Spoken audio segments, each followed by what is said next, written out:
আসসালামু আলাইকুম। জামাতে ইসলাম বাংলাদেশ জামাতে ইসলাম ঐকমত্য কমিশনের বৈঠক বয়কট করেছিল। যে বৈঠকটা হলো, আগামীকালকেও বৈঠক আছে, পরশু সম্ভবত বৈঠক আছে। আমার যেটা প্রশ্ন, এদের জামাত বয়কট করলো, জামাতের সাথে জামাতের এই বয়কটকে সমর্থন করে আর কে কে বয়কট করেছে? মানে ধরেন একটা বড় দল, তার অনেক অনুসারী থাকবে না? বড় দল হওয়ার প্রধান শর্ত তার কিছু বন্ধু দল থাকবে। আমি জিজ্ঞাসা করছি যে জামাত যাদের সঙ্গে জোট করবে, সেই জোটের সাথী কারা? এটা কিন্তু এখনো প্রকাশ হয় নাই। অর্থাৎ জামাত কোনো বিষয়ে আপত্তি করলেই তার সঙ্গে অন্যরা আপত্তি করছে না সুর মিলায়ে।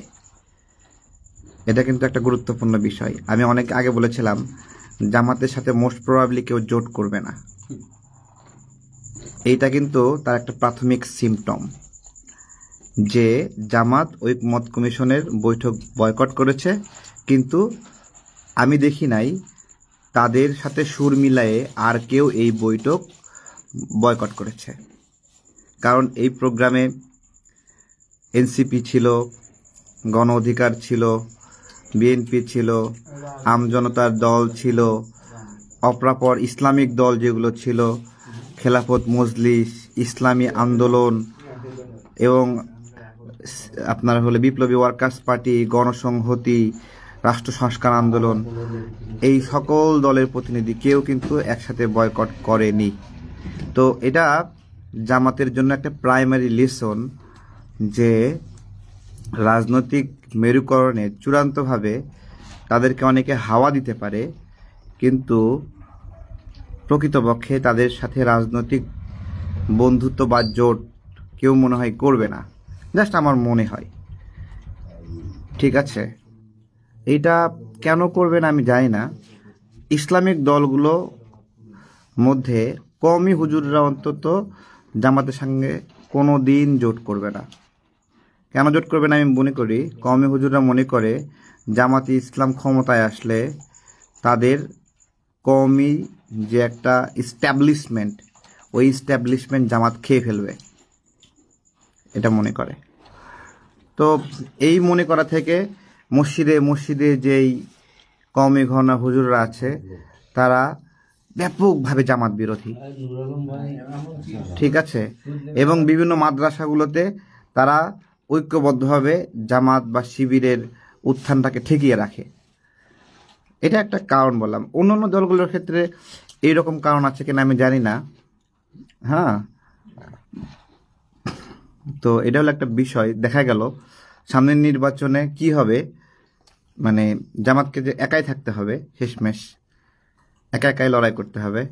এটা একটা হালকা পাতলা একটা প্রমাণ যে জামাতের সাথে অন্য কেউ ঐকমত্য কমিশন বয়কট করলো না আর কি।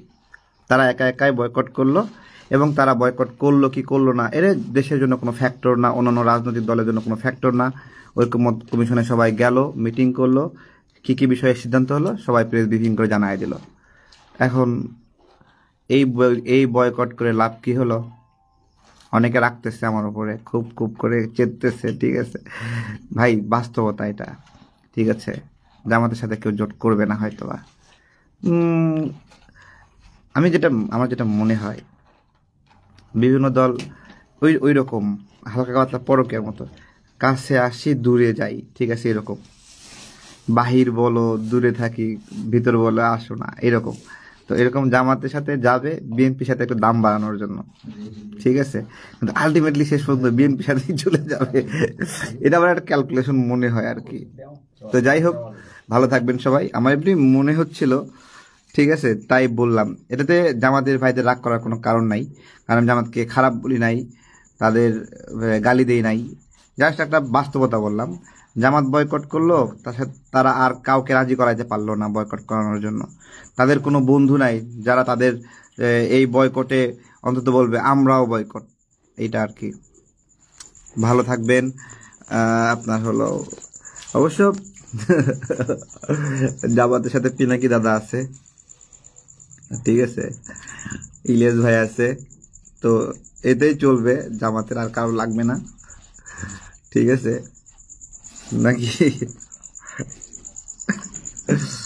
তো জামাতের সাথে আপনার হলো ঐক্য না হওয়ার একটা অন্যতম কারণ বলি, শোনেন।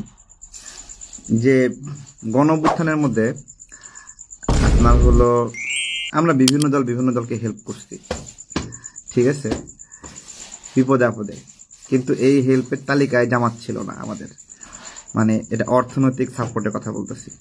এমনকি আমাদেরও দীর্ঘ লড়াই সংগ্রামে আমাদের রাজনৈতিক প্রক্রিয়াতে বিভিন্ন সময় হামলার শিকার হয়েছে, আক্রান্ত হয়েছি, এইসব বিষয়ে আপনার হলো তারা অনেক বেশি আন্তরিক, কখনো ওইভাবে দলীয়ভাবে যোগাযোগ করা বা সাপোর্ট দেওয়া এটা ওইভাবে ছিল না, এটা অনেকটা এককেন্দ্রিক। তো এককেন্দ্রিক থেকে যদি ঐক্যের আহ্বান জানান তাহলে তো হবে না, এটা আর কি।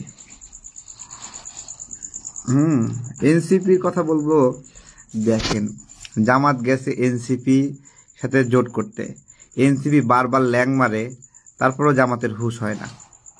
আমি জামাতকে নিয়ে কোনো কটু কথা বলি না, কিন্তু মানে এনসিপি কতভাবে জামাতকে আঘাত করছে, আক্রমণ করছে, তারপরে ওইখানে গিয়েই করবে, ঠিক আছে। যাই হোক, সমস্যা নাই, এনসিপিও শেষমেশ জামাতের সাথে জোট করবে না, কোনোভাবেই না। এনসিপি বাই এনি মিনস বিএনপির সাথে যাবেই, দেখেন আপনারা।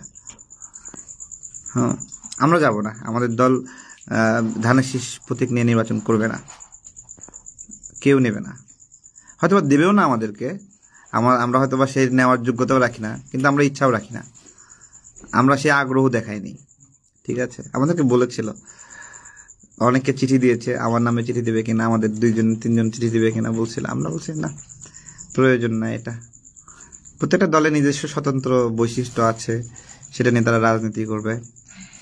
অন্য দলের মার্কা নিয়ে নির্বাচন করা এটা ভালো দেখায় না, ঠিক আছে।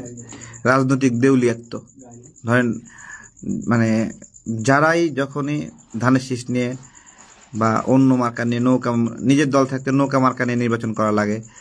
আওয়ামী লীগের সময়ও দেখবেন যে অনেক যে শেখ হাসিনা মনোনীত জাতীয় পার্টির নেতা, তাহলে লাভ কি?